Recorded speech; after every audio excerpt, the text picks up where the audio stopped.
कूड़े का ढेर बन गया है कि नहीं बन गया है? गली गली घर घर कूड़े का ढेर लगा है कि नहीं?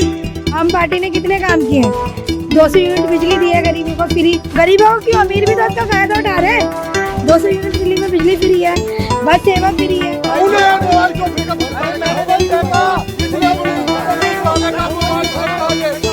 पिछले 10 साल में पूरे विश्व में भारत के सम्मान को आकाश की ऊंचाइयों तक पहुंचाने का काम। 5 बजे चुनाव प्रचार खत्म हो रहा है। पूरे दिल्ली में मैं घूमा और जितना जबरदस्त समर्थन मिल रहा है, मैं दिल्ली के लोगों का तहे दिल से शुक्रिया अदा करना चाहता हूं।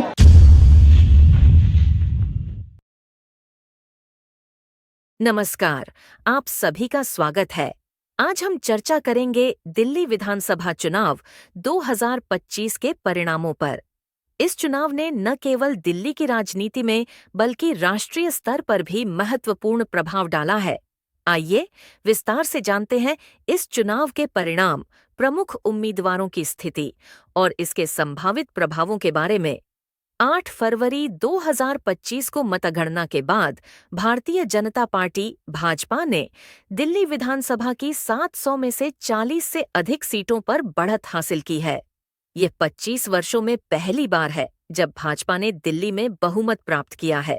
पिछले चुनावों में आम आदमी पार्टी आप ने 2020 में 62 सीटों के साथ भारी जीत दर्ज की थी, जबकि भाजपा को केवल 8 सीटें मिली थीं। इस चुनाव में कई प्रमुख उम्मीदवारों की हार जीत ने सबका ध्यान आकर्षित किया। आपके वरिष्ठ नेता अवध ओंझा, जो पटपड़गंज सीट से उम्मीदवार थे, चुनाव हार गए हैं। उनके राजा बनने वाले बयान के कारण सोशल मीडिया पर उनकी हार चर्चा का विषय बनी हुई है। ये मेरी व्यक्तिगत हार है। मैं लोगों से कनेक्ट नहीं कर पाया, मेरे पास कम समय था। 1 महीने में मैं जितने लोगों से कनेक्ट कर पाया उतना वोट मुझे मिला, तो ये मेरी व्यक्तिगत हार है। प्रचार के दौरान दोनों प्रमुख पार्टियों ने जनता को लुभाने के लिए विभिन्न वादे किए। मैंने सुना है ये दिल्ली में 9वीं कक्षा के बाद बच्चों को आगे जाने ही नहीं देते। जो बच्चे गारंटी है पास होंगे उन्हीं को जाने दें। क्यों? क्योंकि उनका रिजल्ट खराब हो जाएगा तो मेरी सरकार की इज्जत खराब हो जाएगी, इसलिए बड़ा बेईमानी का काम होता है। अब ये थोड़ा सा समझ लो और समझ के जाना। अपने परिवार में भी बताना, गली में भी बताना, मोहल्ले में भी, एक एक घर में बताना। दिल्ली में हम जो आपको सुविधाएं दे रहे हैं, बीजेपी वालों ने खुल के ऐलान कर दिया कि उनकी सरकार आएगी तो ये 5 सुविधाएं बीजेपी बंद कर देगी। सुन लो अच्छे से। नंबर 1, बीजेपी ने कह दिया उनकी सरकार आएगी तो फ्री बिजली बंद कर देंगे। नंबर 2, बीजेपी ने कह दिया वो आएंगे तो फ्री पानी बंद कर देंगे। नंबर 3, बीजेपी ने कह दिया वो आएंगे तो हमारी महिलाओं की, बहन की, माताओं की बस यात्रा, फ्री बस यात्रा बंद कर देंगे। नंबर 4, बीजेपी ने कह दिया कि दिल्ली के सरकारी स्कूल बंद कर देंगे। अभी राजस्थान में इनकी सरकार आई है, सरकार बनते ही 850 सरकारी स्कूल बंद कर दिए। दिल्ली में तो 1000 ही स्कूल है। और नंबर 5 उन्होंने कह दिया सारे मोहल्ला क्लिनिक बंद कर देंगे। दिल्ली में हमारी सरकार बनते ही हमने कहा है सबसे पहली कैबिनेट मीटिंग में आयुष्मान योजना को लागू करेंगे। उससे हर जितने हमारे बुजुर्ग हैं सबको 10 लाख रुपए तक का इलाज कोई भी प्राइवेट हॉस्पिटल में वो करा सकते हैं और बिल्कुल फ्री में करा सकते हैं। 5 लाख में जो मुफ्त इलाज होता है आयुष्मान कार्ड पे, आप चले जाइए मध्य प्रदेश के किसी भी सरकारी अस्पताल में, जब किसी को बड़ा ऑपरेशन या किसी भी चीज को 5 लाख के अंदर करवाना हो, वो हॉस्पिटल वाले एक्सेप्ट ही नहीं करते उस कार्ड को। एक्सेप्ट। महाराष्ट्र में देखो, अगर वहाँ पे लाडली योजना चलती है तो वहाँ पे सीलिंग भी बनता है।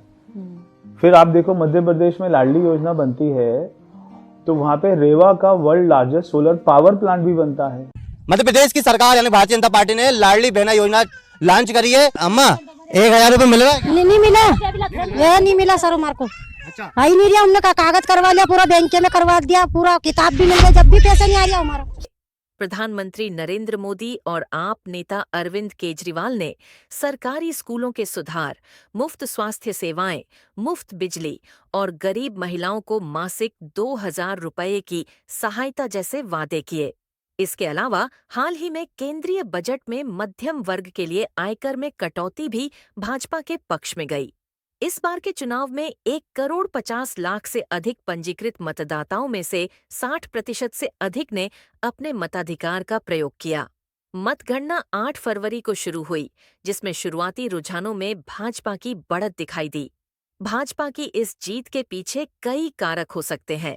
मध्यम वर्ग के लिए आयकर में कटौती, केंद्र सरकार की नीतियों का समर्थन और आप सरकार के खिलाफ एंटी इनकम्बेंसी भावना ने भाजपा को लाभ पहुंचाया हो सकता है।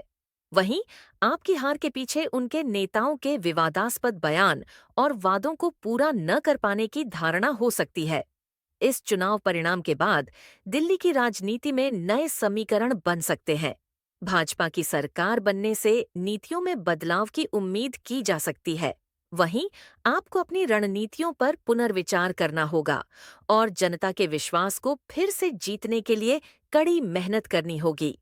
दिल्ली विधानसभा चुनाव 2025 के परिणाम ने यह साबित किया है कि राजनीति में कुछ भी स्थायी नहीं है। जनता का विश्वास और समर्थन जीतने के लिए निरंतर प्रयास और ईमानदारी आवश्यक है। आने वाले समय में देखना होगा कि नई सरकार किस प्रकार से दिल्ली के विकास और जनता की अपेक्षाओं को पूरा करती है। आपका धन्यवाद। अगर आपको यह जानकारी उपयोगी लगी हो तो कृपया हमारे चैनल को सब्सक्राइब करें और इस वीडियो को लाइक और शेयर करें। अपने विचार और सुझाव कमेंट सेक्शन में जरूर बताएं।